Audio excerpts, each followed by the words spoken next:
Hola, buenos días a todos. Ahora sí les agradezco mucho que estén aquí presentes tan temprano en el último día del coloquio. Espero que pues lo hayan disfrutado mucho estos 2 días.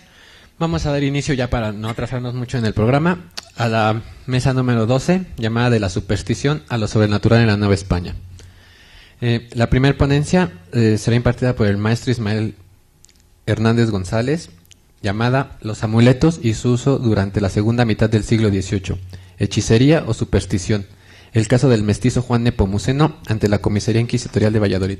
El maestro Ismael Hernández González es maestro en Historia por la Facultad de Historia de la Universidad Michoacana de San Nicolás Hidalgo, dentro del programa de Maestría en Historia con opción en Historia Regional Continental, titulado con mención honorífica en septiembre de 2014 con la tesis Obispos, curas, feligreses y transgresores, la Iglesia en el Obispado de Michoacán durante la segunda mitad del siglo XVIII. Su principal línea de investigación es la historia cultural aplicada a estudios de religiosidad, prácticas religiosas y junta eclesiástica durante el periodo colonial, sobre todo en el siglo XVIII. Maestro, adelante. Muchas gracias. Gracias a todos por venir. Gracias a los organizadores por el espacio. Y pues ahora comenzaré a darles más detalles de esta ponencia, justamente. Pues el objetivo central de este trabajo radica justamente en analizar la postura que tuvo la Inquisición ante el uso de amuletos durante la segunda mitad del siglo XVIII y cómo se ligaba estos objetos con transgresiones como la superstición o en este caso la hechicería, que justamente ese es el punto medular de la ponencia. ¿Cómo calificaba la Inquisición para la segunda mitad del siglo XVIII el uso de amuletos? ¿Era superstición o era hechicería? En este sentido, el caso se hace de manera puntual a través de un juicio que la Inquisición hizo contra un mestizo llamado Juan Nepomuceno Perales. Este es el caso puntual. Elegí este caso como punto de partida porque es muy ilustrativo respecto a muchos fuentes, incluso perspectivas de análisis que se pueden analizar justo en estos temas. En este sentido, pues también es preciso señalar que el uso de amuletos continuó vigente durante todo el siglo XVIII, aunque la perspectiva que tenía esta institución pues fue cambiando, justamente sobre todo durante la segunda mitad de este siglo, ya que dejaron de ser considerados como objetos que poseían poderes o cualidades sobrenaturales y se les calificó más como supersticiones, es decir, no tenían poder sobrenatural, sino simplemente eran creencias cerradas. En este sentido, este cambio se puede explicar debido al intento de reformas y sobre todo también al tratar de instaurar un imaginario ilustrado y racional desde la Casa de los Borbones. Esa fue principalmente lo que propició el cambio. En primera instancia, comenzaré contextualizando a la ciudad de Valladolid durante el siglo XVIII. El siglo XVIII novohispano se puede definir bajo el calificativo de consolidación. Para este periodo, la Nueva España contaba ya con varias ciudades bien definidas, que comúnmente fueron centros de atracción para diversos tipos de población. Este fue el caso de Valladolid. Varios autores atribuyen esta fascinación a factores principalmente como la libertad, la diversidad económica y el anonimato que la ciudad podía traer a sus pobladores. No era raro que pobladores del campo migraran a las ciudades y estando allí intentaran ocultar su identidad, cambiando su nombre o sus apellidos para adoptar una nueva identidad y pues olvidarse así de su pasado. Pero para conseguirlo debían desarraigarse de la comunidad de origen y marcharse lejos. Valladolid fue el espacio donde tuvo lugar el poder político y religioso, lo cual le dio un carácter de superioridad, dotándola de un poder práctico y simbólico con respecto a otras ciudades del Obispado de Michoacán. En este siglo se consolidó el dominio de los miembros del clero, hacendados y comerciantes más prósperos, quienes comúnmente ocuparon los últimos puestos o incluso puestos principales del cabildo y del ayuntamiento de la ciudad. La sociedad vallisoletana también se encontraba integrada por diversos estratos socioraciales y durante la segunda mitad del siglo XVIII presentó un aumento considerable de población. Se habla aproximadamente de 5.000 familias de españoles, mulatos y mestizos, sin contar a los indígenas. Este aumento de población mulata, negra y mestiza incluso es evidente desde finales del siglo XVII. El crecimiento de estos estratos causaba disgusto a algunos españoles que se quejaban de la cantidad de mulatos, negros y mestizos, abro cita, que vivían en casas aparte y sin servir a ninguna persona, cierro cita. En ese ambiente de rechazo también se presentó en el ámbito religioso, mediante declaraciones como la que hizo el juez eclesiástico Joseph Antonio González Rivadeneira, quien dijo en 1763 que las castas eran, abro cita, gente revuelta y maldita, últimamente dañada en semejantes maldades, de abusos y delitos contra nuestra santa fe. Cierro cita.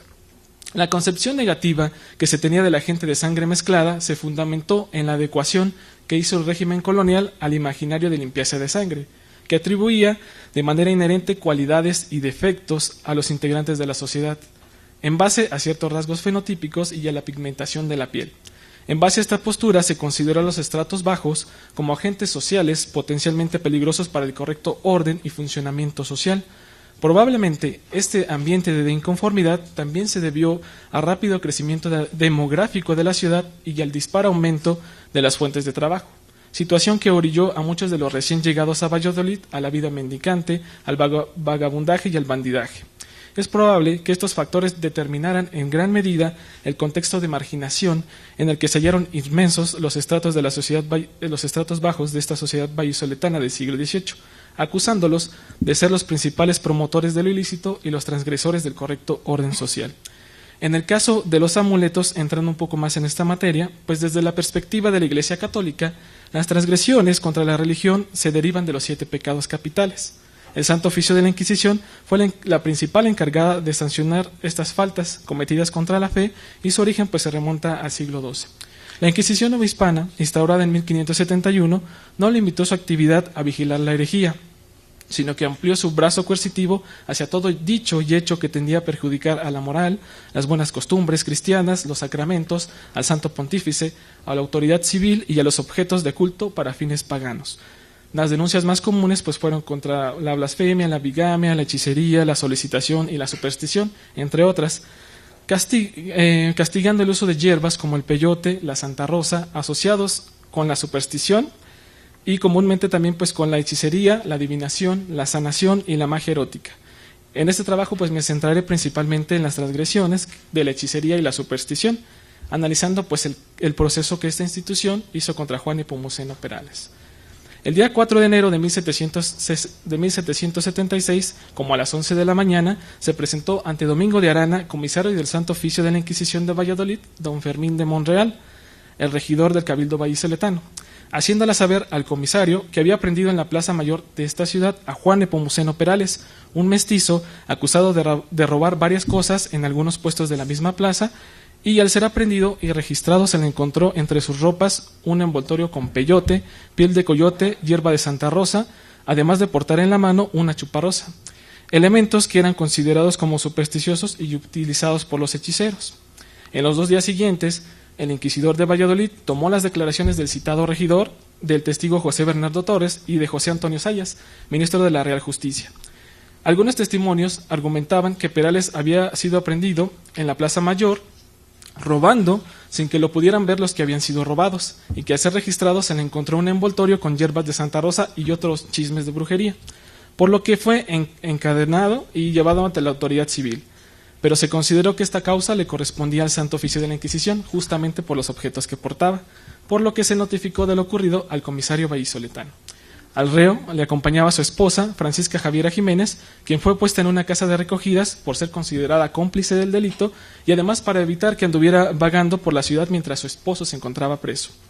Los declarantes también señalaron que 2 años antes ya se había detenido a este acusado, a Juan Nepomuceno, a Brosita, por traer consigo un pájaro muerto de los que llaman chuparrosas, un muñeco liado con huesos, unos cabellos y peyote junto con un anzuelo y maíz que usaba Perales para robar gallinas. Cierro cita. Además, el testimonio de José Bernardo Torres deja ver la concepción popular que se tenía del uso mágico que se le daba al pájaro conocido como chuparrosa, ya que el declarante preguntó al reo, abro cita, hombre, ¿todavía andas con chuparrosa? Que me dicen que es para hurtar haciéndose invisible. Cierro cita. En estas líneas nos podemos percatar del poder sobrenatural que se le atribuía a este tipo de ave, al considerar que quien la portara se podía hacer invisible. El día 6 de enero de 1776 se tomó la declaración del acusado, quien dijo llamarse Juan Nepomuceno Perales, ser originario de la ciudad de Guanajuato, de calidad mestizo y estar casado con Francisca Javiera Jiménez.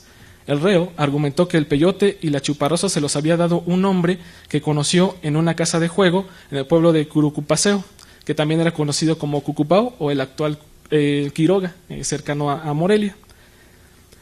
Dice que se los ofreció debido a la mala racha que Perales había tenido en el juego de albures, pues había perdido 12 reales. Ese hombre le dijo que si portaba siempre esos objetos, es decir, el peyote y la chuparrosa, tendría éxito en el juego, además lo amarían las mujeres que amara y le iría bien en su oficio de barretero. El barretero se dedicaba a las minas, era el que abría con la barra los inicios de las minas. Esto es algo también lógico debido a que el acusado pues era de Guanajuato, esa era una actividad común, la minería. El acusado obtuvo esos amuletos a cambio del ceñidor, del cinturón que traía, es decir, hizo un intercambio, a cambio de su cinturón le dieron estos elementos en esa casa de juego. Durante la época colonial, el uso de los amuletos se relaciona de manera recurrente con los 3 objetivos antes señalados: tener suerte en los juegos de azar, en el amor y en el trabajo, pero algunos amuletos se utilizaban con otros fines. Por ejemplo, se creía que si se portaba una hostia consagrada, no se podría ser herido por arma de fuego ni de hierro. También existían los amuletos que servían para encontrar minas, dinero o agua, como las varas de virtud, y los que se utilizaban para pasar desapercibidos, como es el caso de la chuparrosa o incluso algunas oraciones, como la del justo juez. Una vez presentado el acusado ante los miembros de la Comisaría Inquisitorial Vallisoletana, se encargó al notario Manuel Ramírez examinar el envoltorio que llevaba el reo, declarando que dentro de unos bolsillos de gamuza que contenía el guangoche, el morral que traía, se encontraban varias estampas sacras. Por ejemplo, destacan algunas de la Virgen de Guadalupe, de un ánima del Purgatorio y de una virgen local que es conocida como la Virgen de la Soterraña, un poco de romero molido, pedazos de cera, cabellos, piel de coyote y la citada chuparrosa. En su defensa, Perales declaró que el guangoche lo había comprado y no lo había robado, que los cabellos que le encontraron los utilizaba para hacer adornos para su sombrero y no para hacer hechizos ni encantos. Reconoció que todo era de su propiedad y argumentó que las estampas las eran para que Dios le ayudara, el romero para curarse cuando se diera un golpe o se cortara, y los demás elementos los cargaba con los fines que ella había expresado. Se enviaron los autos a la Inquisición de México y se detuvo a Juan Nepomuceno en las cárceles del Palacio Episcopal de Valladolid como reo de la Inquisición. Dentro de las respuestas que dan del Tribunal de México, destaca el señalamiento que hacen los inquisidores Manuel Ruiz de Vallejo y Nicolás Galante y Saavedra sobre el carácter supersticioso de los elementos que portaba el reo Perales, pero cuestionaron con severidad el hecho de que el acusado pudiera hacerse invisible para robar y atribuían este hecho que Perales no hubiera sido visto al momento de robar debido a la agilidad de este agente para robar y no debido a causas sobrenaturales. También se decidió que se pusiera en libertad a la esposa del reo debido a que los inquisidores no encontraron culpa en ella, abro cita, exhortándola a vivir cristianamente, cierro cita.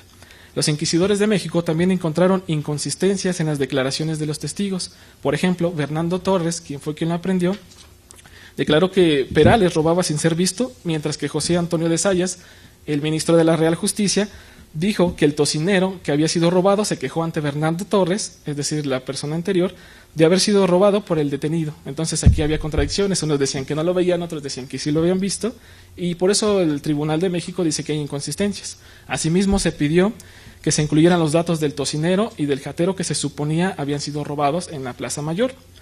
Las ratificaciones pues se realizaron en base al especificado, y al preguntarle a los declarantes por qué afirmaban que los elementos que traía consigo Perales eran de brujería, pues recurrieron a la verdad emanada de la tradición. Pues Fermín de Monreal dijo, abro cita, que no hay cosa más común que eso, pues todos universalmente dicen que los que usan dicha hierba, la del peyote, el pájaro nombrado chuparrosa, la piel de coyote y los cabellos los usan para brujerías, cierro cita. Por su parte, Bernardo Torres contestó que siempre ha oído decir a toda especie de gentes que todos esos chismes cargan los hechiceros, entendiendo que en virtud de ellos pueden ser valientes, enamorados para atraer a las mujeres o que los quieran para ganar en el juego y otras maldades, cierro cita. Y por último, José Antonio de Sayas declaró, abro cita, que desde bien pequeño oía decir así comúnmente y que de eso usan los brujos para ganar en el juego, tener proyectos con valor y que las mujeres los quieran, y por eso lo dijo, cierro cita. Durante el periodo de la segunda ratificación, el reo Perales se fugó de la cárcel eclesiástica de Valladolid el 9 de septiembre de 1776, después de 9 meses de proceso. Y el inquisidor de Valladolid declaró que el alcalde de la Real Cárcel no tuvo la culpa de la fuga, pues ya que lo tenía preso en una bartolina, pero una noche el reo logró abrir la puerta y escapó por la azotea.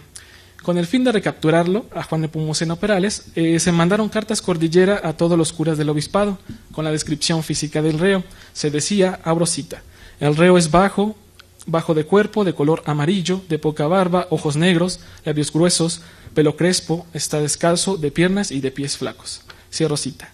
Después de esta segunda ratificación, los inquisidores de México señalaron la inexistencia de fundamentos para acusar al reo de tener pacto implícito o expreso con el demonio.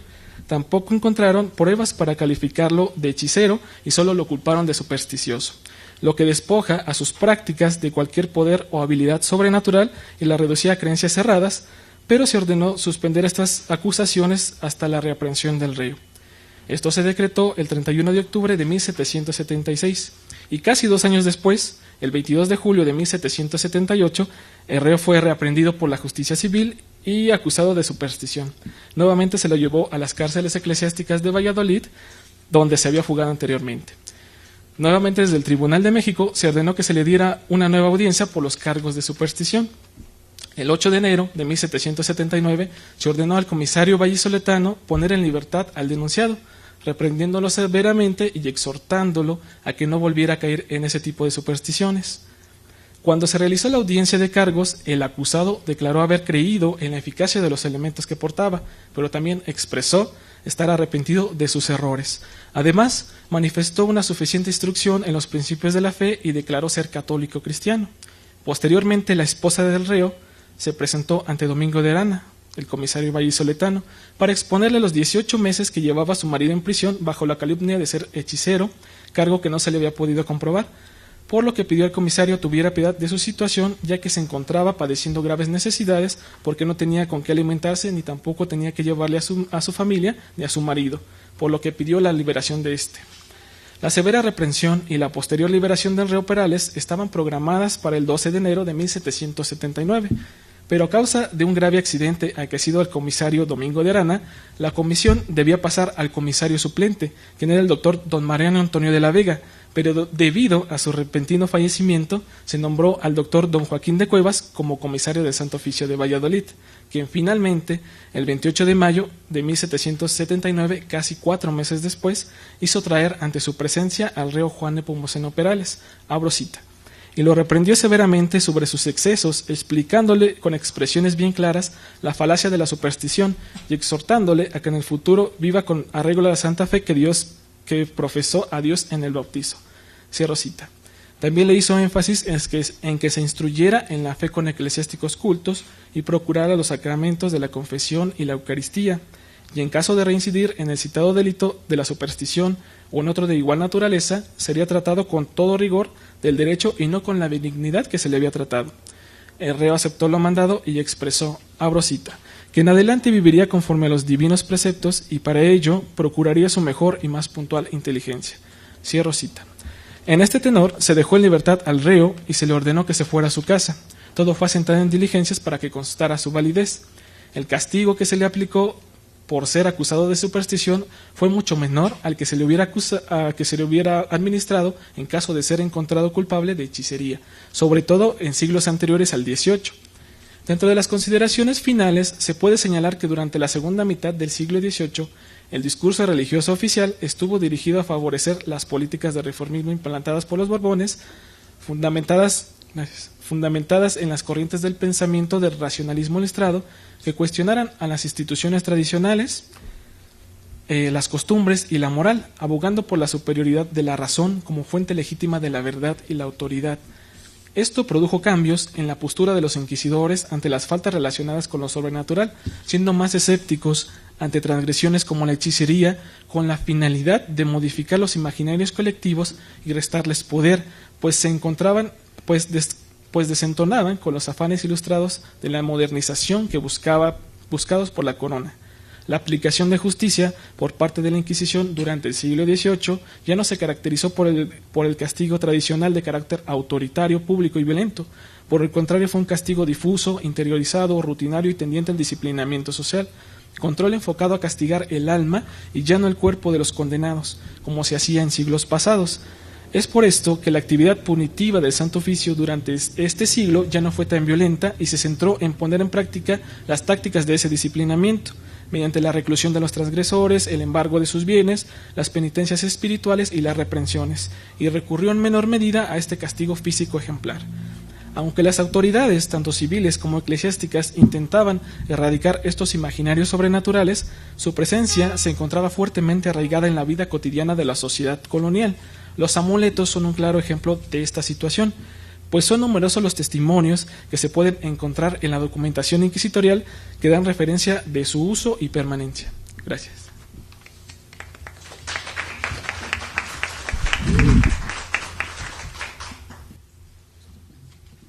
Muchas gracias.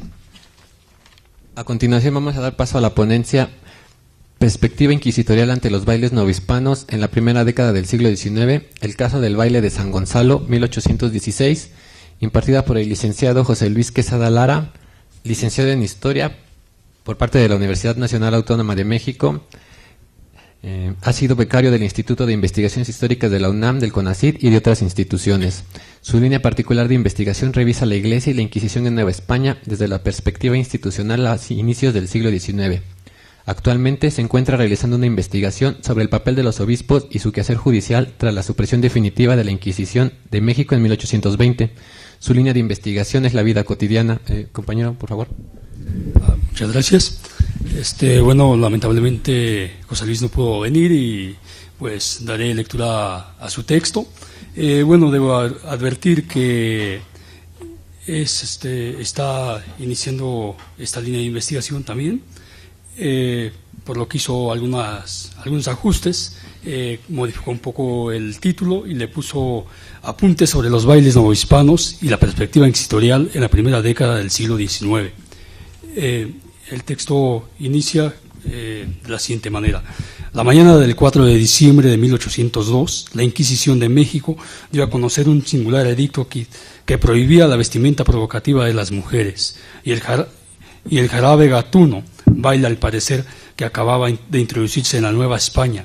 Los inquisidores Juan de Mier, Bernardo de Prado y Manuel Flores justificaron la disposición advirtiendo que el uso de trajes y vestimentas provocativas, cuya intención estaba en mostrar la desnudez de las mujeres, provocaba la disolución paulatina de la vida cristiana, pues era frecuente que éstas asistieran a los templos con atuendos que faltaban al respeto a la casa del Señor. En cuanto al baile del jarabe gatuno, los ministros del Santo Oficio justificaron su mandato explicando lo peligroso del mismo, ya que cuantos bailaban y presenciaban quedaban embebidos en todos sus sentidos del veneno mortal de la lasciva. Entre este baile, quizás peor que el chuchumbé, prohibido por el edicto 36 años atrás, era tan indecente, disoluto, torpe y provocativo que, a decir de los inquisidores, faltaba expresiones para significar la malignidad y la desenvoltura de sus movimientos, y menos. El mandato de los inquisidores cerraba recordando que esa clase de manifestaciones, además de arruinar las almas de los novohispanos, estaban prohibidas por los mandatos del Santo Oficio y las reglas del expurgatorio, pues estos contravenían los fundamentos de la honestidad cristiana, civil y natural. Por ese motivo, la condena fue total y se prohibió que dicho baile y todo lo que se le pareciera en sus palabras, cantos, acciones y meneos fuera practicado en la Nueva España, bajo la pena de excomunión mayor latae sententeae y del pago de 200 ducados. Los inquisidores Mier, Prado y Flores concluyeron el documento y lo hicieron singular en todos los templos del virreinato.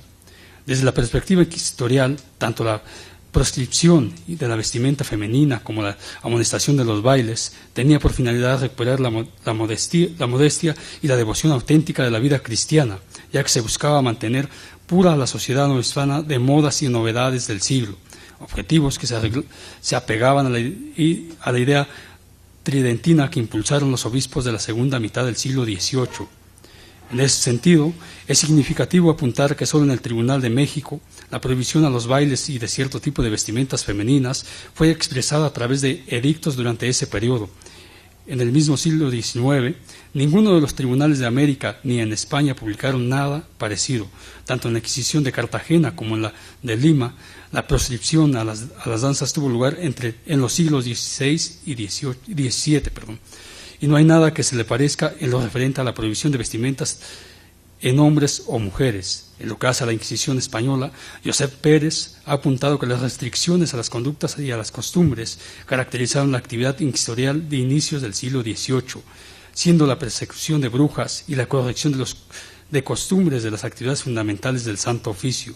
Lo anterior, sin duda, es una particularidad del Santo Oficio de México, que plantea preguntas al historiador.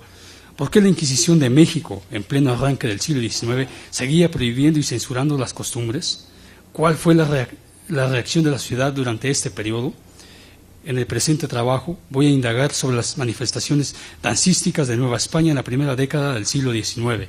Por ese motivo, el trabajo estudiará la percepción de las autoridades eclesiásticas que tenían respecto al baile y las manifestaciones vinculadas, como el canto, las coplas o cierta clase de rezos durante la primera década del siglo XIX.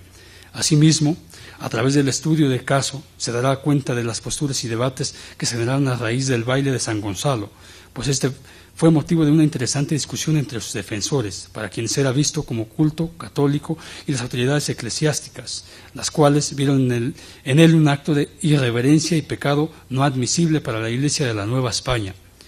Para la investigación del trabajo se utilizó la bibliografía especializada y fuentes de archivo provenientes del Arzobispado de México y del General de la Nación.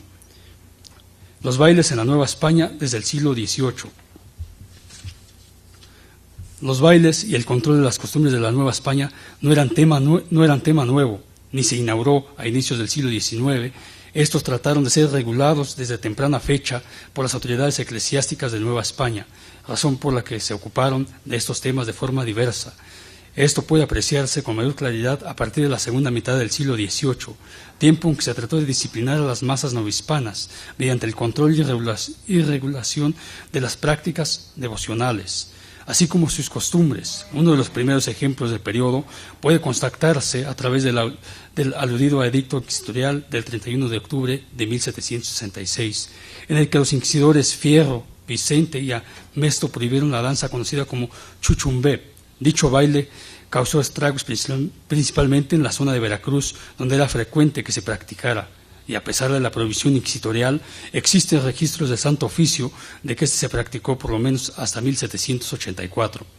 Entre la información que se generó a raíz del mismo, merece la pena recordar las palabras que refirió el comisario de Veracruz a los inquisidores de México el 1 de octubre de 1766.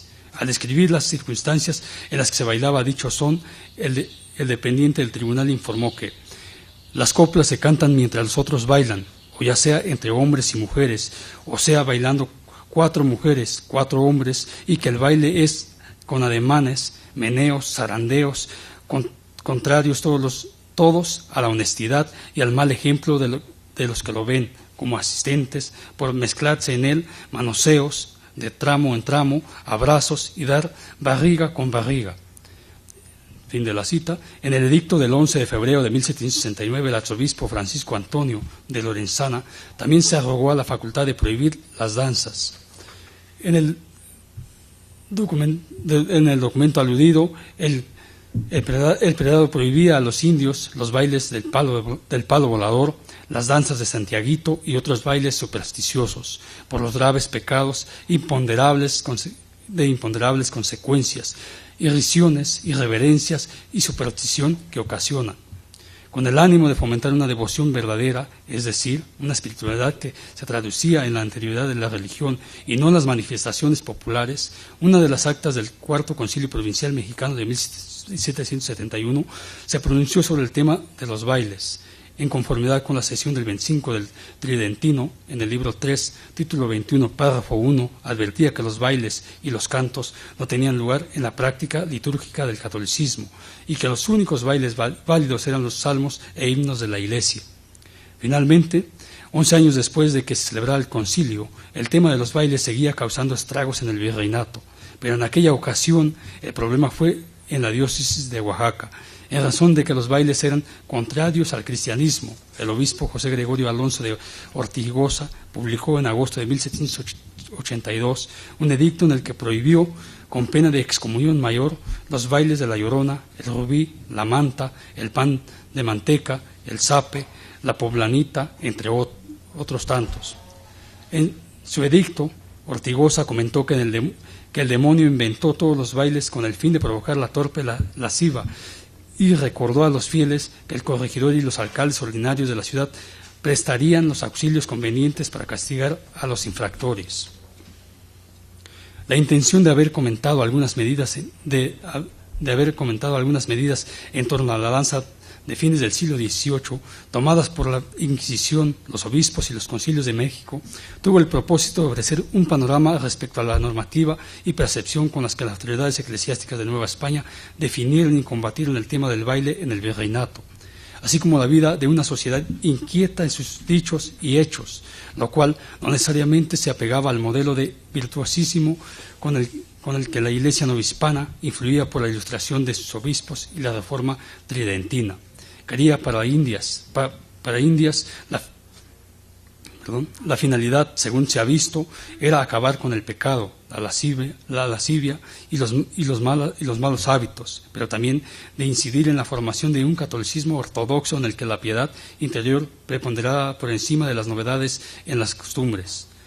Temas todos ellos que inquietaron a los obispos ilustrados de la segunda década del siglo XVIII y de la reforma eclesiástica que tenía para la Nueva España en cuanto a la corrección de las costumbres. Sin embargo, la sociedad novohispana no era y no fue pasiva en ningún sentido, por lo que a fines del siglo XVIII e inicios del XIX puede comenzar a verse y percibirse un nuevo tipo o modelo de catolicismo, hasta en el tema de los bailes en el que la diversión, el festín, la desenvoltura y la libertad era tema común. Reacciones al edicto inquisitorial del jarabe gatuno en el siglo XIX. Después de haber dado cuenta de la percepción normativa eclesiástica en torno a los bailes de mediados y fines del siglo XVIII, puede comprenderse mejor la censura que la Inquisición practicó en contra de la danza del jarabe gatuno aquel diciembre de 1802. Por tanto, es pertinente exponer las reacciones inmediatas de la sociedad y las autoridades novohispanas luego de que circuló y se dio a conocer el edicto inquisitorial. Ambos temas son importantes puesto que nos refieren, por una parte, el tipo de danzas practicadas en el siglo XIX y por otra, el estado de ánimo con el que los novohispanos practicaban estas manifestaciones culturales, así como el papel de las autoridades seculares. En primer término, es significativo que en temas aparentemente de poca importancia, como la prohibición de los bailes, haya existido la suficiente coordinación institucional entre el virrey y la Inquisición, y lo que podríamos llamar como la unión del altar y el trono. Y es que en el 15 de diciembre de 1802, tan solo 11 días después de que el Santo Oficio publicara su disposición, el virrey Félix Berenguer de Marquina emitió un bando en el que no solo se prohibía el baile, sino que imponía penas de seria consideración. En acuerdo con la Real Sala del Crimen, el documento disponía prohibir absolutamente, como desde luego prohibió, el indicado baile del jarabe gatuno, declarando que los transgresores incurrían y sufrían la pena de vergüenza pública y 2 años de presidio. Las mujeres igual tiempo de recogidas y los espectadores 2 meses de cárcel, quedando además el árbitro de los jueces reagravar estas penas conforme a la calidad de los sujetos. Las reacciones a la prohibición del Santo Oficio y del virrey Marquina no se hizo esperar. Desde Guatemala y otros puntos del virreinato llegaban noticias en torno a la recepción y lectura de ambos documentos. Sin embargo, los informes comenzaron a ser motivo de preocupación para las autoridades virreinales, porque si bien es cierto que informaban que en algunos puntos el jarabe gatuno no se conocía ni se practicaba, advertían que existían otros bailes igual de lascivos e irreligiosos. Ese fue el caso, por ejemplo, del baile La Juana, denunciado por el obispo de Puebla en 1803.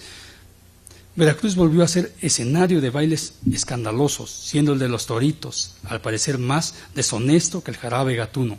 Quienes lo practicaban, según los informes de los comisarios, eran mujeres disolutas y hombres libertinos, dispuestos a confrontar a las autoridades que intentaban coartar sus singulares danzas. Con amargura, en febrero de ese año, el comisario José Celedonio informó a los inquisidores de México que cuando trató de intervenir en un baile, se le trató mal y se le echó del lugar, hasta decirme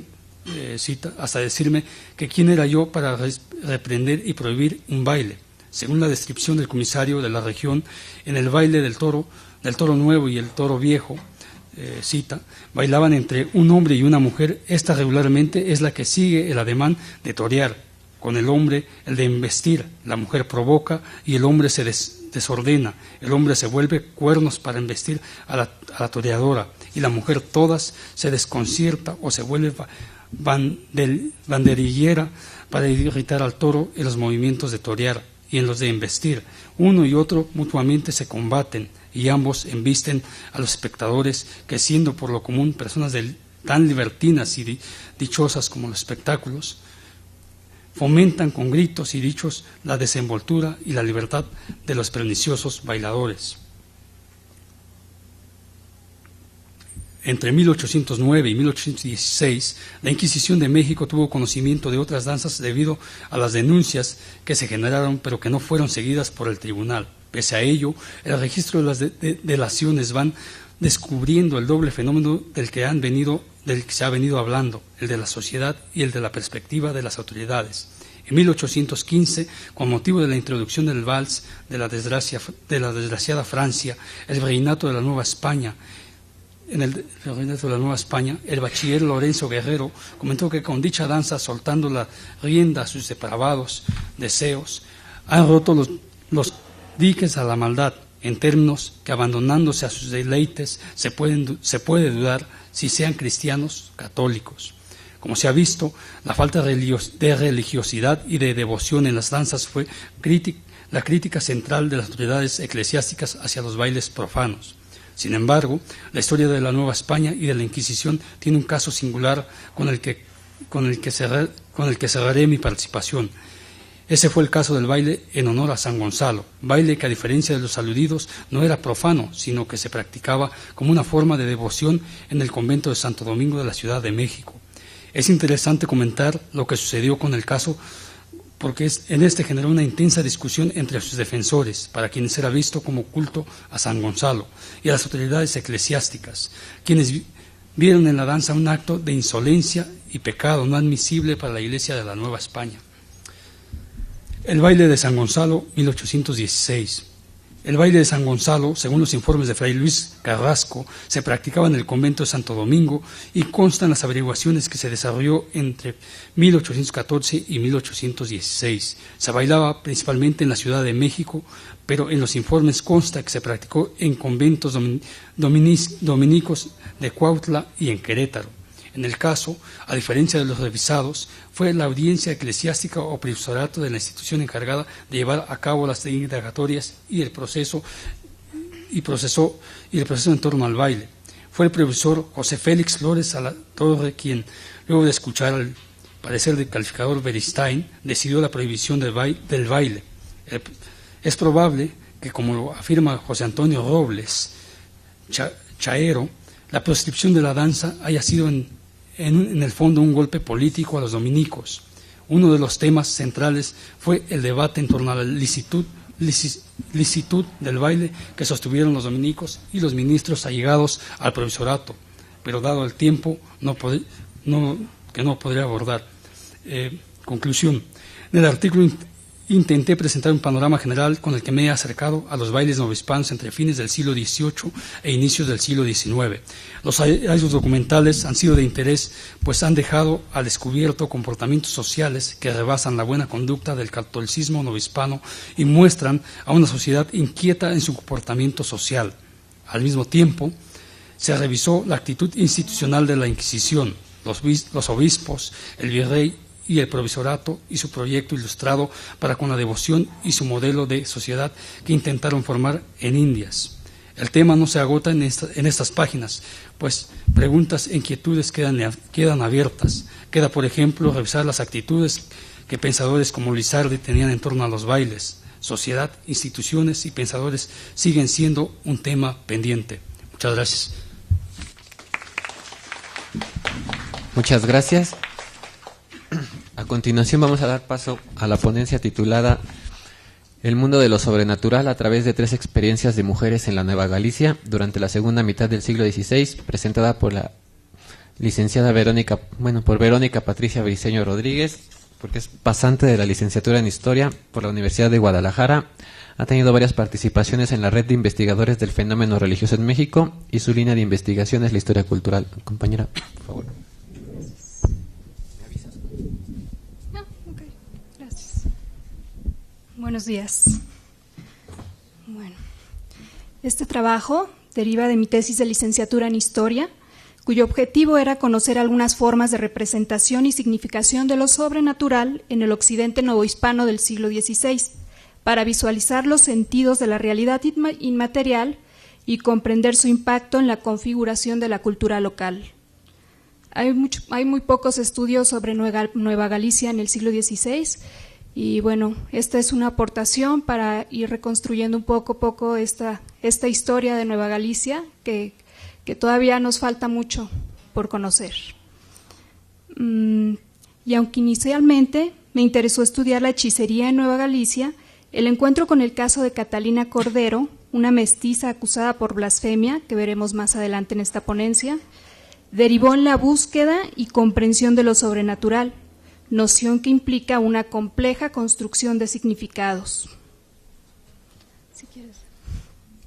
Según la definición moderna, lo sobrenatural denota aquello que excede los términos de la naturaleza, nos remite a una falta de control, un objeto no explicable desde el ámbito sociohistórico material, ubicado en los límites de las leyes naturales, se caracteriza por su sentido de singularidad o anomalía, en virtud del cual se supera la trivialidad. De este modo, lo sobrenatural es un tipo de fenómeno que revela una condición extraordinaria de la realidad e implica la idea de que fuerzas que escapan a la inmediata comprensión humana tienen la capacidad de intervenir la existencia de las personas. Comúnmente se asocia o está asociado el concepto de lo sobrenatural con un amplio campo semántico que incluye desde seres, animales, plantas, objetos, lugares, acciones, poderes, incluso para este momento oficios, por ejemplo el oficio de partera, que vamos a ver más adelante en uno de los casos. Lo sobrenatural tiene, por lo tanto, dos connotaciones, una sustantiva, que nombra, denota lo que podría ser algo divino, mágico, sagrado, espiritual, pero también califica algo extraordinario, algo fuera de lo habitual, algo que sale de los límites de lo que es cotidiano. Puesto que comúnmente se entiende lo sobrenatural en relación con lo divino, a menudo este concepto se confunde con otras nociones, como lo mágico, entendido por Manuel Delgado Ruiz como una forma cualitativamente singular de plantearse las relaciones entre los seres humanos y el mundo, una actitud del espíritu frente a las cosas. Otra categoría, asociada con frecuencia a la sobrenatural, es lo maravilloso, mirabilia, señalado por Legoff, que hace referencia a presencias o manifestaciones marginales, una realidad no explicada, pero no inexplicable, producidos por fuerzas sobrenaturales, cuya existencia es admitida como verdadera, casos límites o excepcionales, pero no fuera del orden natural. Lo sagrado, categoría en la que situamos los hechos religiosos y que es equivalente a una realidad última y significativa, anuda vocablos como lo santo, lo divino, lo religioso o lo trascendente, canalizados a través de símbolos, ritos o mitos. De lo meramente religioso, que según los enfoques de la teoría social, que lo veían como un sistema de valores, ideas y creencias proyectadas en fuerzas divinas. Todas las religiones implican actividades ceremoniales y rituales regulares, en las que se reúne un grupo de creyentes. Para los estudios sobre religión, comúnmente se decían, bueno, ¿cuál es el fundamento de la religión? ¿Cuál es la base o es el eje de la religión? Entonces unos decían que era la magia, otros decían que era lo sagrado, y a lo largo del siglo XX se dieron varias respuestas para ver, desde la teoría de la magia, por ejemplo, qué era la magia, desde la teoría de lo sagrado, y por ejemplo, la magia pues era considerada pues como una técnica con Fraser, luego después fue considerada como una teoría del deseo y después se vio como un conjunto de sistemas simbólicos y que se le atribuía un significado social. Todo esto va repercutiendo en las concepciones que vamos también nosotros como investigadores o como académicos, que también van orientando nuestras propias representaciones. Y lo digo porque lo sobrenatural no es precisamente un concepto o una categoría que se haya como estudiado mucho. Y bueno, desde la teoría de lo sagrado también había varias tendencias. Uno, a verlo como una proyección simbólica del grupo o del clan, que es la durkheimiana o sociológica. Otra tendencia que lo situaba como un poder más allá del ámbito de lo humano y, que era una tendencia fenomenológica por la escuela alemana, y la otra tendencia se deriva de esta, que es la tendencia hermenéutica, y es la que precisamente presenta Mircea Eliade. Generalmente los conceptos sobrenaturales son religiosos si tienen importantes efectos sociales, si permiten que ocurran rituales, la gente genera identidad de grupo en torno a ellos o la gente siente emociones intensas a raíz de ellos. En el fondo, estas nociones son expresiones mágicas, maravillosas o sagradas. Se reconocen como manifestaciones diversas de una matriz común. El mundo de lo sobrenatural, por tanto, se nos presenta como una realidad compleja, arraigada en la psique humana, tejida finamente por múltiples relaciones entre lo sagrado, lo mágico, lo mítico, lo maravilloso y lo espiritual. En este trabajo definiremos lo sobrenatural como una estructura cognitiva que revela una realidad inmaterial en la que establecemos relaciones. Es el edificio que sostiene antiguas concepciones y orienta lo sagrado, gracias a lo cual explicamos el mundo. Bueno, hasta aquí es un poquito la propuesta de este trabajo, y en la siguiente parte o en la siguiente fase vamos a hablar ya particularmente de la Nueva Galicia y vamos a hablar de los casos, que son muy extensos, son 3 casos. Ahorita lo vamos a ver. Primero quiero comentarles que Nueva Galicia en el siglo XVI se caracteriza por ser un espacio en constante expansión. Es un lugar muy apartado de la metrópoli y el proceso de poblamiento español tomaba un ritmo mucho más lento en esta nueva gobernación. Además,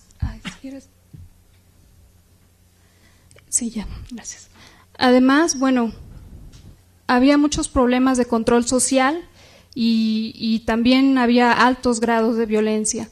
Incluso recordemos que en las crónicas señalan que cuando Nuño Guzmán conquista Nueva Galicia, también hace uso de una gran, que hasta los mismos españoles se sorprenden, ¿no?, de la crueldad con que llevó a cabo su empresa.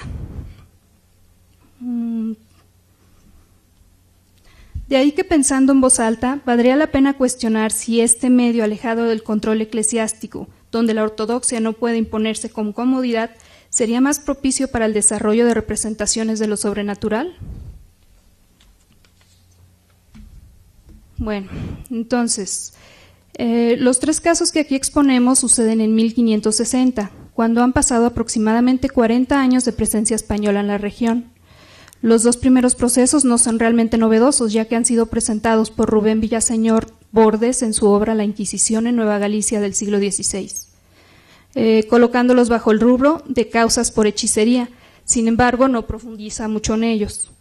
Recordemos que aún no operaba como tal la institución, que hay 2 fases en el siglo XVI. Estamos todavía en la fase episcopal y la dinámica es diferente de cuando ya se establece el santo oficio de la Inquisición. Entonces aquí lo que pasa es que hacen visitas, se nombran visitadores, valga la redundancia, y entonces ellos van, hacen visitas a todos los lugares donde hay frailes, donde hay conventos, donde hay institución, que esté la institución católica ya establecida, y entonces exhortan en las misas a que las personas exhortan a la comunidad a denunciar todo aquello que les pareciera sospechoso o que atente contra la fe o los preceptos de la Santa Madre Iglesia. Es entonces que surgen las denuncias y evidentemente salen a flote los conflictos de la comunidad. Bueno, entonces vamos a hablar del caso de Beatriz Alberto, que ella es negra, es una negra liberta. Era esclava del padre Francisco de Angulo, pero al momento que se le hace el proceso, ella y sus hijos ya están liberados.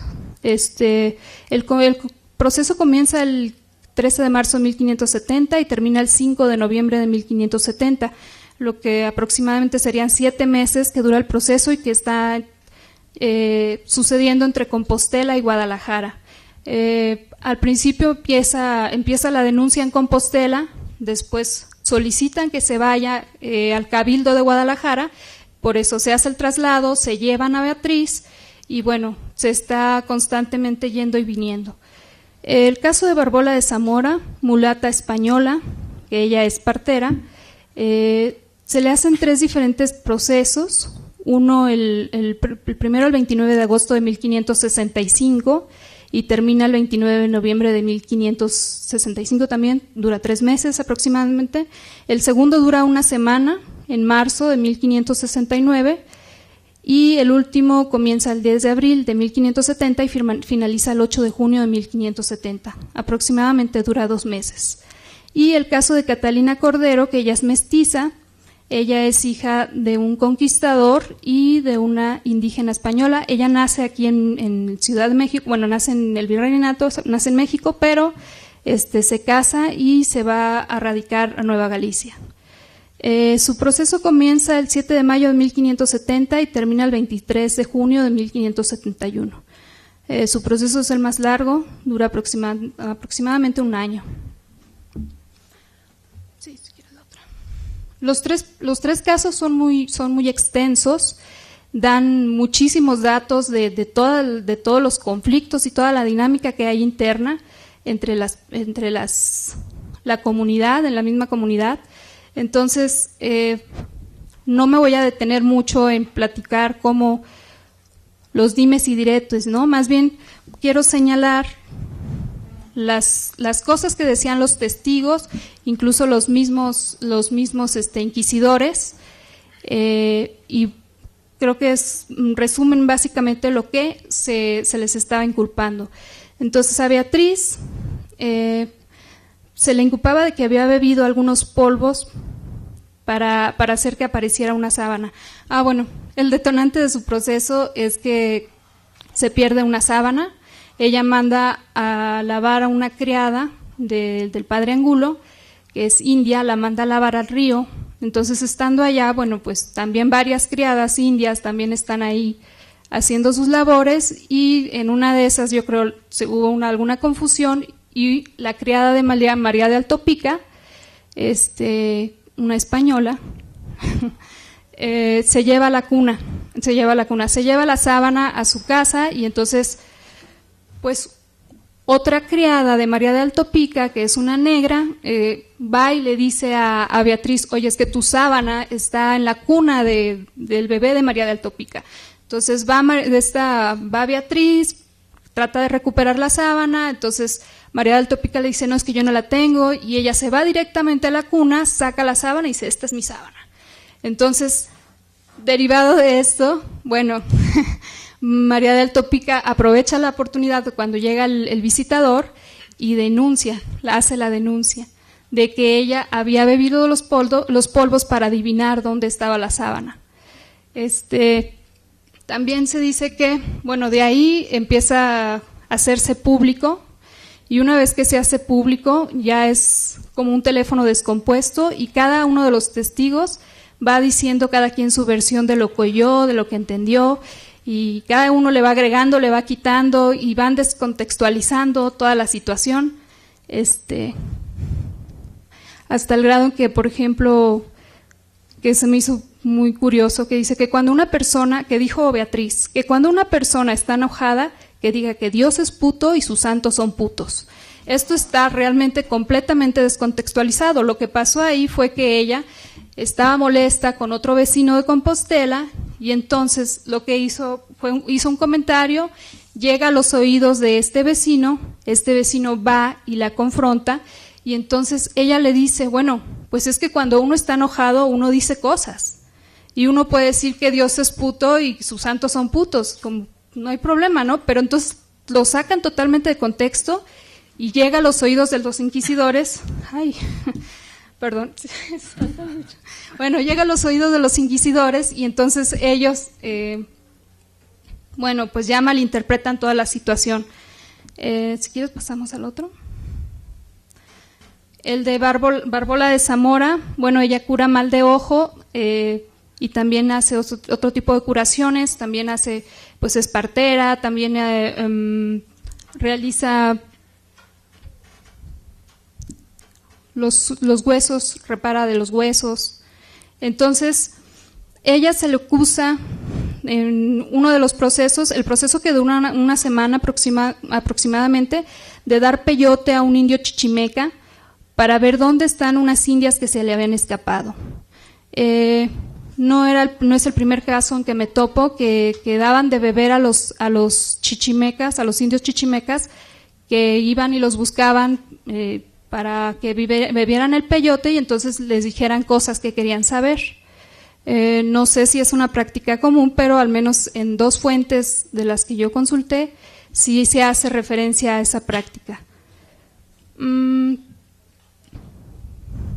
También,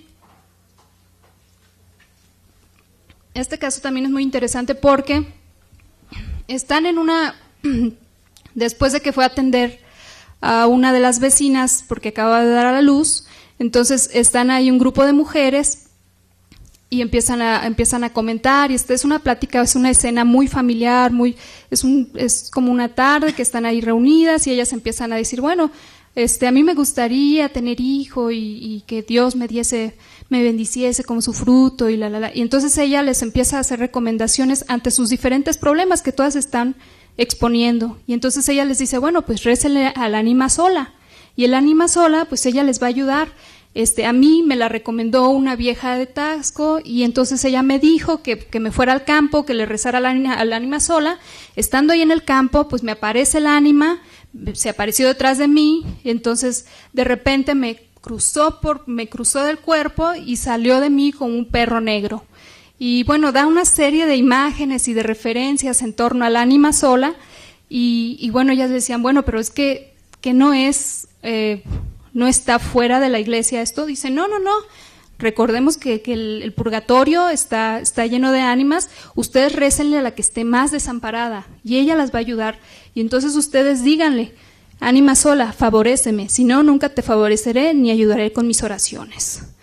Bueno, tampoco me voy a entretener mucho. También la acusan de que era bruja, también pasa lo mismo, se empieza a hacer público y cada quien empieza a tomar parte y empiezan a cambiar toda la situación. Si quieres la siguiente. Catalina Cordero, ella, la mestiza, ella alguna vez dice que se le apareció la Virgen y bueno, le dijo una serie de cosas que había venido a ella, bueno, que era una escogida de la Madre de Dios, que ella era tan santa como Santa Catalina, que era bienaventurada y la Virgen la tenía colocada en el cielo, que su hija era nieta de Nuestra Señora, que su hijo muerto, bueno, es que al parecer, ella es viuda, pero al parecer estuvo amancebada con García de Chávez, y entonces tienen un hijo, sufre un aborto, y van y lo entierran al campo, al cerro, a escondidas. Y entonces a partir de ahí ella empieza a tener una serie de delirios y empieza a tener un comportamiento extraño para todos y empieza a decir toda esta serie de cosas, ¿no? Que se me apareció la Virgen, pero aparte reafirma su comportamiento, que la habían visto andar por el pato saltando y bailando delante de unas imágenes, que hizo hincar delante de ella un clérigo, También a veces golpeaba a las mujeres. Y bueno, hace referencia a varios símbolos del catolicismo, como a San Francisco, las llagas de Cristo, que se le hacían como estigmas, según ella, pero en realidad nunca le dieron seguimiento, nunca supieron si ella se lesionaba o qué. Bueno, vamos entonces, déjenme les leo nada más rápidamente las conclusiones. En el siglo XVI, las representaciones de lo sobrenatural difícilmente se cuestionan, ya que la intercesión divina está muy asumida por la colectividad. Hay una predisposición o tendencia a verlos que se confirma por la comunidad religiosa. En particular, estas mujeres acusadas de superstición utilizan elementos de su entorno inmediato y acceden a este campo de posibilidades útil frente a los diversos problemas que se le presentan a lo largo de su existencia, manteniendo vínculos con la tradición, pero buscando relaciones más cercanas e inmediatas de lo que la Iglesia les permitía. El mundo de lo sobrenatural nos remite de todo aquello que despierta la imaginación, creencias, sensaciones, ve sus signos más visibles en la naturaleza, configurando una realidad percibida por medio de sus sentidos, que a final de cuentas nos habla de un mundo de lo sensible. Y pues por mi parte sería todo. Muchísimas gracias. Muchas gracias.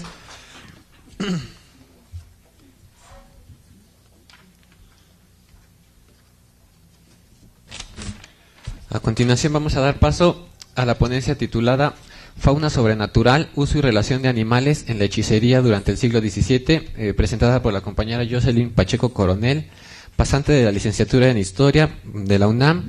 Estudió la licenciatura en Historia en la Facultad de Filosofía y Letras. Actualmente realiza la tesis para obtener el grado de licenciada en Historia con el título Terapéutica Mágica, Creencias Curativas en Yucatán durante el siglo XVII, y su línea de investigación es la hechicería.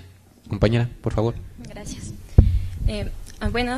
Buenos días. Y bueno, como ya lo mencionó el compañero, el título de mi ponencia es Fauna sobrenatural, uso y relación de los animales en la hechicería durante el siglo XVII. Pues bueno, el objetivo principal de esta investigación o de este trabajo no es mostrarles una lista de todos los animales que eran utilizados, ya que esto sería muy largo y pues el tiempo que tengo ahorita pues no me lo permite y también sería algo tedioso. El objetivo principal es mostrar únicamente qué relación tenían los animales, qué función tenían y cómo eran utilizados y con qué fines eran utilizados. Y bueno, primero, el trabajo se integra por tres partes. La primera parte voy a mencionar un poco acerca de la magia y su relación con la hechicería. Posteriormente voy a mencionar, ya entrando en el tema, de los animales o la fauna en general. Y por último mencionaré 4 documentos del Archivo General de la Nación en el ramo de Inquisición que muestran y respaldan pues este trabajo. Y bueno, para comenzar, la magia tiene que ver mucho con la hechicería. La magia va a ser esa energía sagrada que va a ser transmitida por seres divinos o seres sagrados. Y bueno, dentro del pensamiento mágico del ser humano o dentro de la psique mágica del humano, le va a asignar características o una simbología sobrenatural a la naturaleza.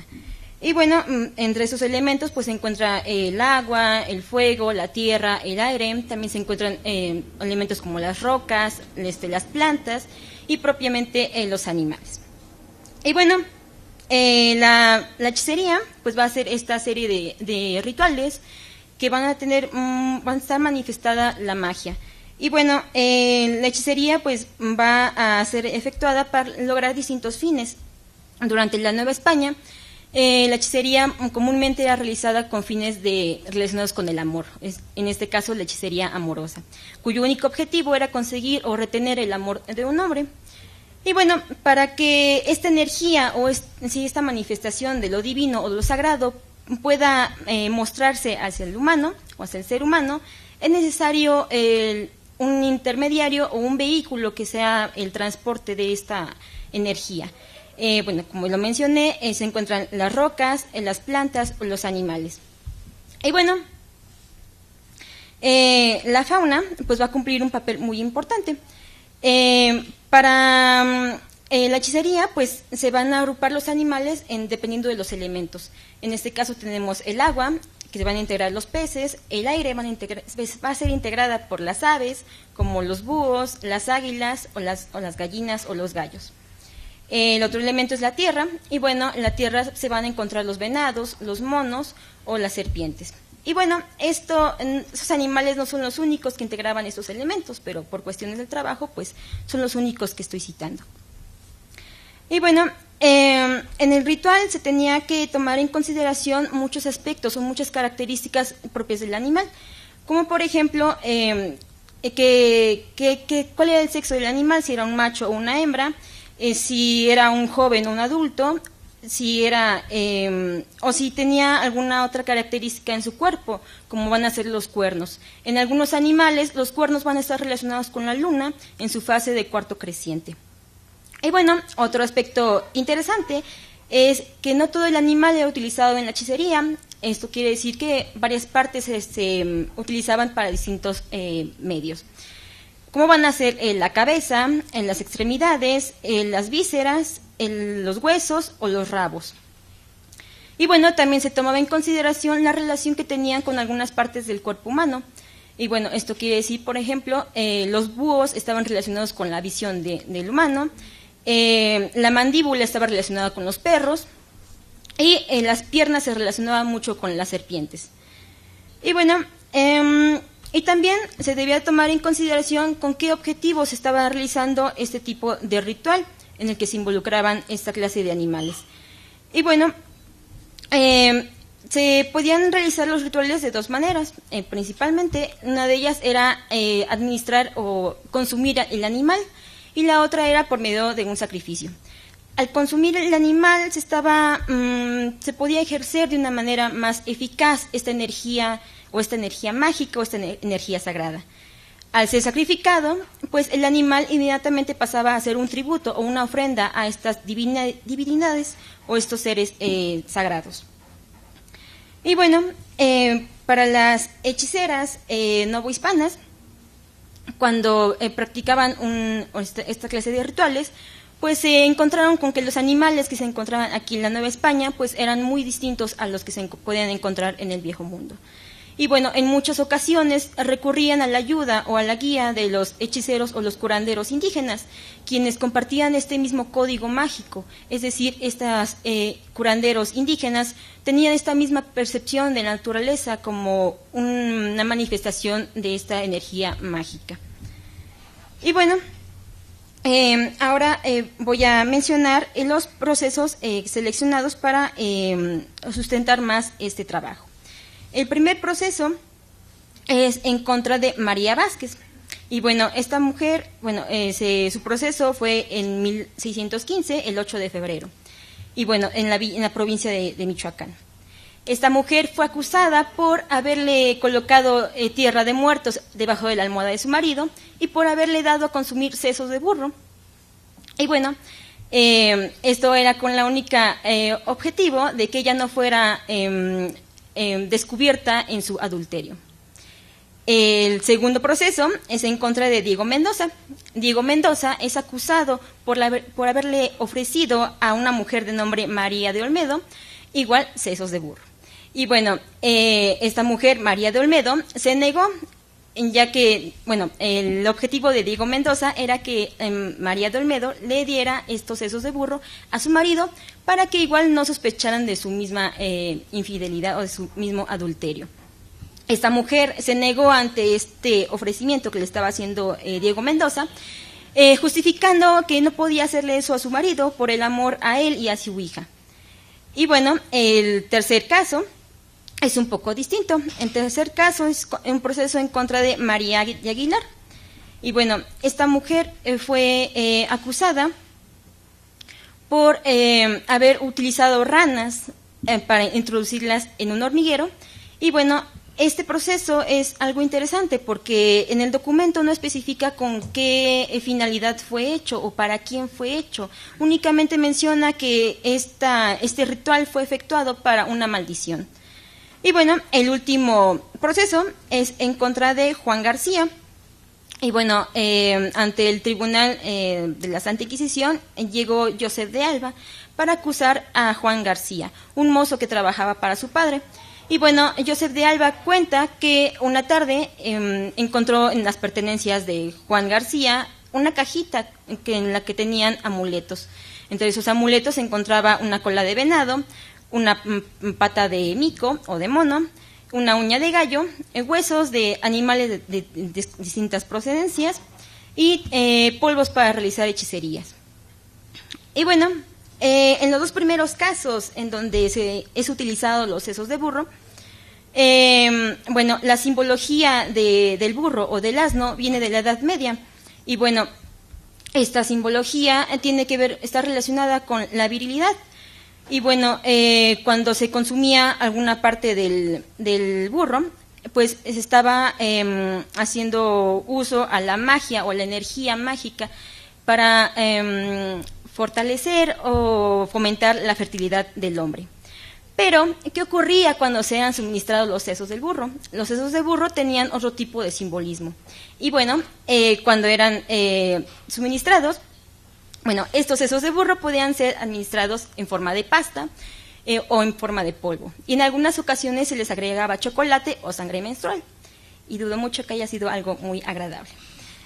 Y bueno, los sesos de burro o esta parte del animal tiene un significado muy interesante, ya que cuando eran administrados a la víctima, ésta caía en un estado de sumisión o de estupidez. Y bueno, por esta razón, en los dos primeros casos en donde eran administrados los sesos de burro, en los maridos, esto se hacía con el único objetivo de que el marido pues se encontrara en ese estado de sumisión y de que no sospechara de su mujer. Y bueno, en el tercer proceso, que es en contra de María de Aguilar, esta mujer que utiliza ranas en los hormigueros, y como lo mencioné en un principio, no especifica el documento con qué o para quién se hacía este tipo de maldición. La rana, al igual que el burro, su simbolismo viene de la Edad Media, y bueno, la rana está muy relacionada con las serpientes y tiene una carga de energía negativa, por lo que se justifica que esta mujer lo haya hecho con fines de aventar o arrojar una maldición. Y para el último caso, que es el de los amuletos, pues aquí no hay mucho que agregar. Únicamente, pues era esta energía o este simbolismo que se le daba a esas partes de los animales para traer buena suerte. Y bueno, con esto, pues quiero expresar que cómo se relacionaba el hombre con su entorno natural y cómo la fauna intervenía y tenía un papel muy importante en la hechicería. En los procesos inquisitoriales que se pueden encontrar en el archivo general o en los archivos, comúnmente se utilizan plantas, o dice en el proceso, se utilizó el peyote o se utilizaron plantas para hechicerías. Y pues rara vez es cuando se es utilizado o se hace mención de la utilización de los animales. Por esa razón pues fue que llamó mucho la atención para mí realizar esta investigación. Y bueno, lejos de todo esto, aparte de observar cómo estaba relacionado el ser humano con su naturaleza o con su entorno, también nos muestra cómo el ser humano, como lo mencioné hace unos minutos, posee una psique mágica o un pensamiento mágico, el cual es responsable de que le asigne esas características mágicas o sobrenaturales a la naturaleza. Y bueno, los animales, regresando a este punto, no únicamente eran utilizados en hechicería o para hacer rituales. También estaban relacionados con otro tipo de trabajos mágicos, se puede decir, como es la adivinación. En la adivinación también se utilizaban vísceras de animales o huesos, y bueno, mediante los huesos y las vísceras, las energías sagradas o esta energía divina se podía manifestar ante el hombre y le podía mostrar pues qué era lo que le había pedido. También se podía manifestar como en los sueños y en la transformación de qué hacían los hechiceros. Y bueno, esto se remonta mucho a la época prehispánica, que tiene que ver con el nahualismo. Y bueno, también pues hoy en día aún se sigue, pues aún existe esa creencia o ese atributo que se le da a los animales como con esas energías pues sobrenaturales. Hoy en día pues no es muy extraño ir al mercado de Sonora y pues encontrar aún que se utilizan aves o reptiles para realizar ciertos rituales. por lo que esto pues me resulta muy interesante ver cómo se mantiene, aunque también hay que tomar en consideración que el simbolismo que se le da ahora a estos animales pues es muy distinto al que se le daba en esta época que estamos hablando del siglo XVII. Y bueno, ya para finalizar, pues no me queda otra cosa sino recalcar esta relación que tiene el ser humano con la naturaleza. Y bueno, el ser humano por naturaleza, se puede decir, es un ser que cree, es un ser que necesariamente necesita tener algo en que creer, o ya sea en alguna energía sagrada o en un ser divino, etcétera. Y bueno, esta misma necesidad del ser humano por creer en algo o en unas energías extrañas o incomprensibles a su conciencia, pues es lo que lo lleva a asignarle esos simbolismos a la naturaleza, estos simbolismos sobrenaturales. Y pues, gracias por su atención. Muchas gracias. Inquisición de México, y se detuvo a Juan Nepomuceno en las cárceles del Palacio Episcopal de Valladolid como reo de la Inquisición. Dentro de las respuestas que dan del Tribunal de México, destaca el señalamiento que hacen los inquisidores Manuel Ruiz de Vallejo y Nicolás Galante y Saavedra sobre el carácter supersticioso de los elementos que portaba el reo Perales, pero cuestionaron con severidad el hecho de que el acusado pudiera hacerse invisible para robar, y atribuían este hecho que Perales no hubiera sido visto al momento de robar debido a la agilidad de este agente para robar y no debido a causas sobrenaturales. También se decidió que se pusiera en libertad a la esposa del reo, debido a que los inquisidores no encontraron culpa en ella, a Rosita, exhortándola a vivir cristianamente. Sí, Rosita. Los inquisidores de México también encontraron inconsistencias en las declaraciones de los testigos. Por ejemplo, Bernardo Torres, quien fue quien lo aprendió, declaró que Perales robaba sin ser visto, mientras que José Antonio de Zayas, el ministro de la Real Justicia, dijo que el tocinero que había sido robado se quejó ante Bernardo Torres, es decir, la persona anterior, de haber sido robado por el detenido. Entonces aquí había contradicciones, unos decían que no lo veían, otros decían que sí lo habían visto, y por eso el Tribunal de México dice que hay inconsistencias. Asimismo se pidió que se incluyeran los datos del tocinero y del jatero que se suponía habían sido robados en la Plaza Mayor. Las ratificaciones pues se realizaron en base al especificado, y al preguntarle a los declarantes por qué afirmaban que los elementos que traía consigo Perales eran de brujería, pues recurrieron a la verdad emanada de la tradición, pues Fermín de Monreal dijo a Rosita que no hay cosa más común que eso, pues todos universalmente dicen que los que usan dicha hierba, la del peyote, el pájaro nombrado chuparrosa, la piel de coyote y los cabellos los usan para brujerías. Sí, Rosita. Por su parte, Bernardo Torres contestó que siempre ha oído decir a toda especie de gentes que todos esos chismes cargan los hechiceros, entendiendo que en virtud de ellos pueden ser valientes, enamorados para atraer a las mujeres, o que los quieran para ganar en el juego y otras maldades. Cierro cita. Y por último, José Antonio de Zayas declaró a Rosita que desde bien pequeño oía decir así comúnmente, y que de eso usan los brujos para ganar en el juego, tener proyectos con valor y que las mujeres los quieran, y por eso lo dijo. Cierro cita. Durante el periodo de la segunda ratificación, el reo Perales se fugó de la cárcel eclesiástica de Valladolid el 9 de septiembre de 1776, después de nueve meses de proceso. Y el inquisidor de Valladolid declaró que el alcalde de la Real Cárcel no tuvo la culpa de la fuga, pues ya que lo tenía preso en una Bartolina, pero una noche el reo logró abrir la puerta y escapó por la azotea. Con el fin de recapturarlo, a Juan Nepomuceno Perales, se mandaron cartas cordillera a todos los curas del obispado, con la descripción física del reo. Se decía, abro cita, el reo es bajo de cuerpo, de color amarillo, de poca barba, ojos negros, labios gruesos, pelo crespo, está descalzo, de piernas y de pies flacos. Cierro cita. Determinaran en gran medida el contexto de marginación en el que se hallaron inmensos los estratos de la sociedad, los estratos bajos de esta sociedad vallisoletana del siglo XVIII, acusándolos de ser los principales promotores de lo ilícito y los transgresores del correcto orden social. En el caso de los amuletos, entrando un poco más en esta materia, pues desde la perspectiva de la Iglesia Católica, las transgresiones contra la religión se derivan de los 7 pecados capitales. El Santo Oficio de la Inquisición fue la principal encargada de sancionar estas faltas cometidas contra la fe, y su origen pues se remonta al siglo XII. La Inquisición obispana, instaurada en 1571, no limitó su actividad a vigilar la herejía, sino que amplió su brazo coercitivo hacia todo dicho y hecho que tendía a perjudicar a la moral, las buenas costumbres cristianas, los sacramentos, al santo pontífice, a la autoridad civil y a los objetos de culto para fines paganos.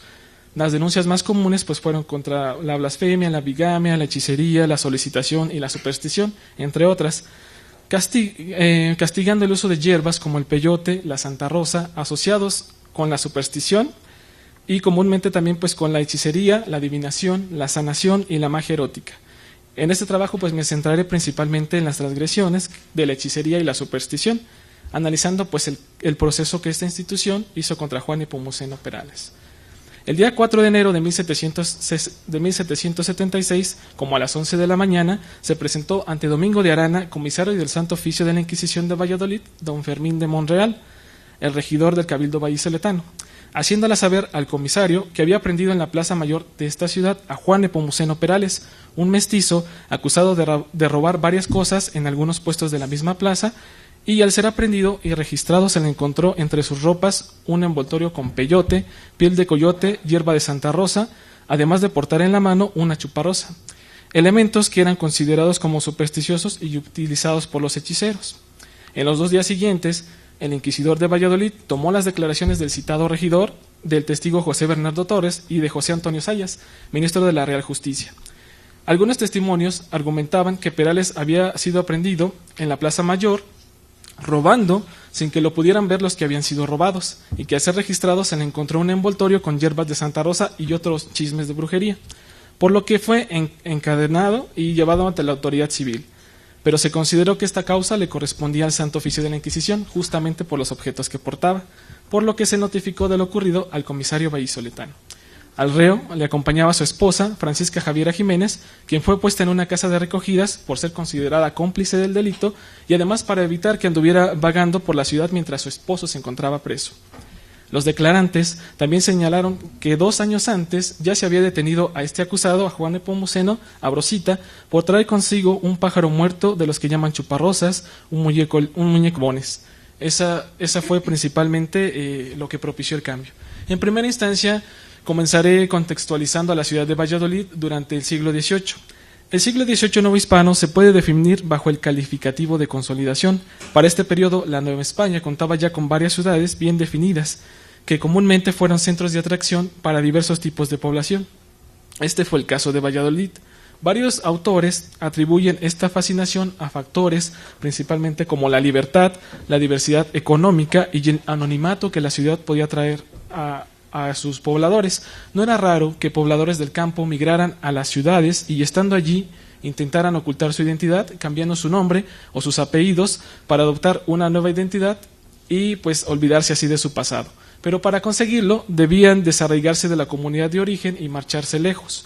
Valladolid fue el espacio donde tuvo lugar el poder político y religioso, lo cual le dio un carácter de superioridad, dotándola de un poder práctico y simbólico con respecto a otras ciudades del obispado de Michoacán. En este siglo se consolidó el dominio de los miembros del clero, hacendados y comerciantes más prósperos, quienes comúnmente ocuparon los últimos puestos o incluso puestos principales del cabildo y del ayuntamiento de la ciudad. La sociedad vallisoletana también se encontraba integrada por diversos estratos sociorraciales y durante la segunda mitad del siglo XVIII presentó un aumento considerable de población. Se habla aproximadamente de 5.000 familias de españoles, mulatos y mestizos, sin contar a los indígenas. Este aumento de población mulata, negra y mestiza incluso es evidente desde finales del siglo XVII. El crecimiento de estos estratos causaba disgusto a algunos españoles que se quejaban de la cantidad de mulatos, negros y mestizos, abro cita, que vivían en casas aparte y sin servir a ninguna persona, cierro cita. En ese ambiente de rechazo también se presentó en el ámbito religioso, mediante declaraciones como la que hizo el juez eclesiástico Joseph Antonio González Rivadeneira, quien dijo en 1763 que las castas eran, abro cita, gente revuelta y maldita, últimamente dañada en semejantes maldades de abusos y delitos contra nuestra santa fe. Cierro cita. La concepción negativa que se tenía de la gente de sangre mezclada se fundamentó en la adecuación que hizo el régimen colonial al imaginario de limpieza de sangre, que atribuía de manera inherente cualidades y defectos a los integrantes de la sociedad, en base a ciertos rasgos fenotípicos y a la pigmentación de la piel. En base a esta postura se considera a los estratos bajos como agentes sociales potencialmente peligrosos para el correcto orden y funcionamiento social. Probablemente este ambiente de inconformidad también se debió al rápido crecimiento demográfico de la ciudad y al dispar aumento de las fuentes de trabajo, situación que orilló a muchos de los recién llegados a Valladolid a la vida mendicante, al vagabundaje y al bandidaje. Es probable que estos factores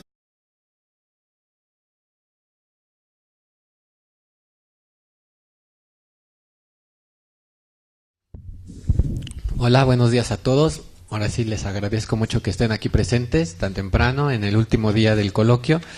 Espero que pues lo hayan disfrutado mucho estos 2 días. Vamos a dar inicio ya para no atrasarnos mucho en el programa a la mesa número 12 llamada de la superstición a lo sobrenatural en la Nueva España. La primera ponencia será impartida por el maestro Ismael Hernández González, llamada Los amuletos y su uso durante la segunda mitad del siglo XVIII. Hechicería o superstición. El caso del mestizo Juan Nepomuceno ante la Comisaría Inquisitorial de Valladolid. El maestro Ismael Hernández González es maestro en Historia por la Facultad de Historia de la Universidad Michoacana de San Nicolás Hidalgo, dentro del programa de Maestría en Historia con opción en Historia Regional Continental, titulado con mención honorífica en septiembre de 2014 con la tesis Obispos, curas, feligreses y transgresores. La Iglesia en el Obispado de Michoacán durante la segunda mitad del siglo XVIII. Su principal línea de investigación es la historia cultural aplicada a estudios de religiosidad, prácticas religiosas y junta eclesiástica durante el periodo colonial, sobre todo en el siglo XVIII. Maestro, adelante. Muchas gracias. Gracias a todos por venir. Gracias a los organizadores por el espacio. Y pues ahora comenzaré a darles más detalles de esta ponencia, justamente. Pues el objetivo central de este trabajo radica justamente en analizar la postura que tuvo la Inquisición ante el uso de amuletos durante la segunda mitad del siglo XVIII y cómo se ligaba estos objetos con transgresiones como la superstición o en este caso la hechicería, que justamente ese es el punto medular de la ponencia. ¿Cómo calificaba la Inquisición para la segunda mitad del siglo XVIII el uso de amuletos? ¿Era superstición o era hechicería? En este sentido, el caso se hace de manera puntual a través de un juicio que la Inquisición hizo contra un mestizo llamado Juan Nepomuceno Perales. Este es el caso puntual. Elegí este caso como punto de partida porque es muy ilustrativo respecto a muchos fuentes, incluso perspectivas de análisis que se pueden analizar justo en estos temas. En este sentido, pues también es preciso señalar que el uso de amuletos continuó vigente durante todo el siglo XVIII, aunque la perspectiva que tenía esta institución pues fue cambiando, justamente sobre todo durante la segunda mitad de este siglo, ya que dejaron de ser considerados como objetos que poseían poderes o cualidades sobrenaturales y se les calificó más como supersticiones, es decir, no tenían poder sobrenatural, sino simplemente eran creencias cerradas. En este sentido, este cambio se puede explicar debido al intento de reformas y sobre todo también al tratar de instaurar un imaginario ilustrado y racional desde la casa de los Borbón, con huesos, unos cabellos y peyote junto con un anzuelo y maíz que usaba Perales para robar gallinas. Cierro cita. Además, el testimonio de José Bernardo Torres deja ver la concepción popular que se tenía del uso mágico que se le daba al pájaro conocido como chuparrosa, ya que el declarante preguntó al reo, abro cita, hombre, ¿todavía andas con chuparrosa? Que me dicen que es para hurtar haciéndose invisible. Cierro cita. En estas líneas nos podemos percatar del poder sobrenatural que se le atribuía a este tipo de ave, al considerar que quien la portara se podía hacer invisible. El día 6 de enero de 1776 se tomó la declaración del acusado, quien dijo llamarse Juan Nepomuceno Perales, ser originario de la ciudad de Guanajuato, de calidad mestizo y estar casado con Francisca Javiera Jiménez. El reo argumentó que el peyote y la chuparrosa se los había dado un hombre que conoció en una casa de juego en el pueblo de Curucupaseo, que también era conocido como Cucupao o el actual Quiroga, cercano a Morelia. Dice que se los ofreció debido a la mala racha que Perales había tenido en el juego de albures, pues había perdido 12 reales. Ese hombre le dijo que si portaba siempre esos objetos, es decir, el peyote y la chuparrosa, tendría éxito en el juego, además lo amarían las mujeres que amara y le iría bien en su oficio de barretero. El barretero se dedicaba a las minas, era el que abría con la barra los inicios de las minas. Esto es algo también lógico debido a que el acusado pues era de Guanajuato, esa era una actividad común, la minería. El acosado obtuvo esos amuletos a cambio del ceñidor, del cinturón que traía, es decir, hizo un intercambio, a cambio de su cinturón le dieron estos elementos en esa casa de juego. Durante la época colonial, el uso de los amuletos se relaciona de manera recurrente con los 3 objetivos antes señalados: tener suerte en los juegos de azar, en el amor y en el trabajo, pero algunos amuletos se utilizaban con otros fines. Por ejemplo, se creía que si se portaba una hostia consagrada, no se podría ser herido por arma de fuego ni de hierro. También existían los amuletos que servían para encontrar minas, dinero o agua, como las varas de virtud, y los que se utilizaban para pasar desapercibidos, como es el caso de la chuparosa, o incluso algunas oraciones, como la del justo juez. Una vez presentado el acusado ante los miembros de la Comisaría Inquisitorial Vallisoletana, se encargó al notario Manuel Ramírez examinar el envoltorio que llevaba el reo, declarando que dentro de unos bolsillos de gamuza que contenía el guangoche, el morral que traía, se encontraban varias estampas sacras. Por ejemplo, destacan algunas de la Virgen de Guadalupe, de un ánima del Purgatorio y de una virgen local que es conocida como la Virgen de la Soterraña, un poco de romero molido, pedazos de cera, cabellos, piel de coyote y la citada chuparosa. En su defensa, Perales declaró que el guangoche lo había comprado y no lo había robado, que los cabellos que le encontraron los utilizaba para hacer adornos para su sombrero y no para hacer hechizos ni encantos. Reconoció que todo era de su propiedad y argumentó que las estampas las eran para que Dios le ayudara, el romero para curarse cuando se diera un golpe o se cortara, y los demás elementos los cargaba con los fines que ella había expresado. Se enviaron los autos a la